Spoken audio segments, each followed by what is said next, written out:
Hello, ನಮಸ್ಕಾರ ಎಲ್ರಿಗೂ. Welcome to ಸೌತ್ರಿಜಿ ಚಾನಲ್. ಇವತ್ತಿನ ನಮ್ಮ ರೆಸಿಪಿ ಗಣಕೆ ಸೊಪ್ಪಿನ ಸಾಂಬಾರು, ಕಾಕಿ ಸೊಪ್ಪಿನ ಸಾಂಬಾರು ಅಥವಾ ಕಾಶಿ ಸೊಪ್ಪಿನ ಸಾಂಬಾರು ಅಂತಲೂ ಹೇಳ್ತಾರೆ. ಶುರು ಮಾಡೋಣ. ಇವಾಗ ನಾನಿಲ್ಲಿ ಗಣಕೆ ಸೊಪ್ಪು ಯಾವ ರೀತಿ ಇರುತ್ತೆ ಅಂತ ಒಂದು ಕ್ಲಿಪ್ ಕೂಡ ಆ್ಯಡ್ ಮಾಡಿದ್ದೀನಿ, ನೋಡ್ಬೋದು ನೀವು.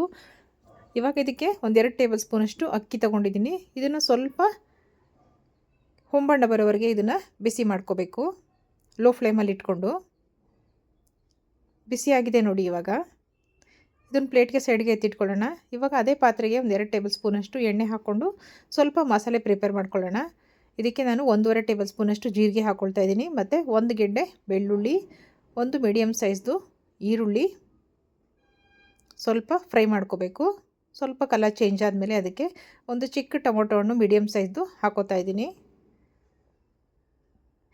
ಅದನ್ನು ಸ್ವಲ್ಪ ಬಾಡಿಸ್ಕೋಬೇಕು. ಇದಾದಮೇಲೆ ಸ್ವಲ್ಪ ಹುಣಸೆ ಹಣ್ಣು, ನಿಮಗೆ ಹುಳಿ ನೋಡಿಕೊಂಡು ನೀವು ಹೆಚ್ಚಿಗೆ ತಿಂತೀರಾ ಕಮ್ಮಿ ತಿಂತೀರಾ ನೋಡಿಕೊಂಡು ಅಡ್ಜಸ್ಟ್ ಮಾಡ್ಕೊಂಡು ಹಾಕ್ಕೊಳ್ಳಿ.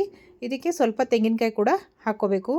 ತುಂಬಾ ಹೆಲ್ತ್ ಬೆನಿಫಿಟ್ ಇರುವಂಥ ಸೊಪ್ಪು ನೋಡಿ. ಇವಾಗ ಗಣಕೆ ಸೊಪ್ಪನ್ನ ತೊಳೆದು ಇಟ್ಕೊಂಡಿದ್ದೆ. ಇವಾಗ ಅದನ್ನು ಹಾಕ್ಕೊಂಡು ಬಾಡಿಸ್ಕೊತಾ ಇದ್ದೀನಿ. ನೀಟಾಗೆಲ್ಲ ಹಸಿ ವಾಸನೆ ಹೋಗೋವರೆಗೂ ಕೂಡ ಇದನ್ನು ಬಾಡಿಸ್ಕೋಬೇಕು.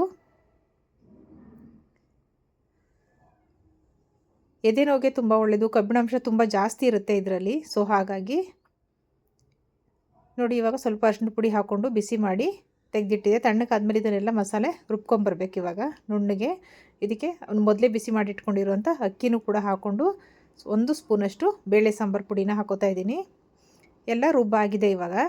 ಇವಾಗ 1-2 ಟೇಬಲ್ ಸ್ಪೂನಷ್ಟು ಎಣ್ಣೆ ಹಾಕಿ ಸ್ವಲ್ಪ ಸಾಸಿವೆ ಚಟಪಟ ಅಂತ ಸಿಡಿದಕ್ಕೆ ಒಂದು ಸ್ವಲ್ಪ ಬೆಳ್ಳುಳ್ಳಿ ಜಜ್ಜಿಟ್ಕೊಂಡಿರೋದನ್ನು ಹಾಕ್ಕೊಳ್ತಾ ಇದ್ದೀನಿ. ಹಾಗೆ ಒಂದು ಸ್ವಲ್ಪ ಈರುಳ್ಳಿ, ಒಂದು ಅರ್ಧ ಈರುಳ್ಳಿ ಕಟ್ ಮಾಡಿ ಇಟ್ಕೊಂಡಿದ್ದೆ, ಅದನ್ನು ಕೂಡ ಇದಕ್ಕೆ ಸೇರಿಸ್ಕೊಂಡು ಬಾಡಿಸ್ಕೋಬೇಕು. ಈ ಸೊಪ್ಪಲ್ಲಿ ನಾರಿನಾಂಶ ತುಂಬಾ ಜಾಸ್ತಿ ಇರುತ್ತೆ, ರಕ್ತಹೀನತೆಯೂ ಕೂಡ ಕಮ್ಮಿ ಮಾಡುತ್ತೆ, ಹಿಮೋಗ್ಲೋಬಿನ್ ಹೆಚ್ಚುತ್ತೆ. ಸೊ ಇದು ತುಂಬಾ ಆರೋಗ್ಯಕರವಾದಂತಹ ಸೊಪ್ಪು. ಈ ಸೊಪ್ಪಲ್ಲಿ ನಾರಿನಾಂಶ ಕೂಡ ತುಂಬ ಜಾಸ್ತಿ ಇರುತ್ತೆ, ಮತ್ತು ಹಾಗೆ ಕಣ್ಣಿಗೂ ಕೂಡ ತುಂಬ ಒಳ್ಳೆಯದು ಅಂತ ಹೇಳ್ತಾರೆ. ಎಲ್ಲ ನೋಡಿ ಮಸಾಲೆ ಹಾಕ್ಕೊಂಡು ಮಿಕ್ಸ್ ಮಾಡ್ಕೋಬೇಕು ಒಂದ್ಸಲ. ಅದಾದಮೇಲೆ ಮಿಕ್ಸಿಗೆ ಸ್ವಲ್ಪ ನೀರು ಹಾಕ್ಕೊಂಡು ಅಡ್ಜಸ್ಟ್ ಮಾಡ್ಕೋಬೇಕು. ಗಟ್ಟಿ ಎಷ್ಟು ಬೇಕು ತೆಳು ಎಷ್ಟು ಬೇಕು ನೋಡಿಕೊಂಡು ನೀವು ಕನ್ಸಿಸ್ಟೆನ್ಸಿನ ಅಡ್ಜಸ್ಟ್ ಮಾಡ್ಕೊಳ್ಳಿ.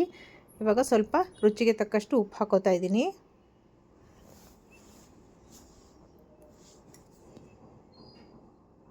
ಸಾಂಬಾರು ರೆಡಿ ಆಯಿತು ನೋಡಿ. ತುಂಬಾ ಚೆನ್ನಾಗಿರುತ್ತೆ. ನಮ್ಮ ರೆಸಿಪಿ ಇಷ್ಟ ಆದರೆ, ಈ ಸಾಂಬಾರು ನಿಮಗೆ ಇಷ್ಟ ಆದರೆ ಲೈಕ್ ಮಾಡಿ, ಶೇರ್ ಮಾಡಿ, ಹಾಗೆ ನಮ್ಮ ಚಾನಲ್ನ ಸಬ್ಸ್ಕ್ರೈಬ್ ಮಾಡ್ಕೊಳ್ಳಿ. Thank you.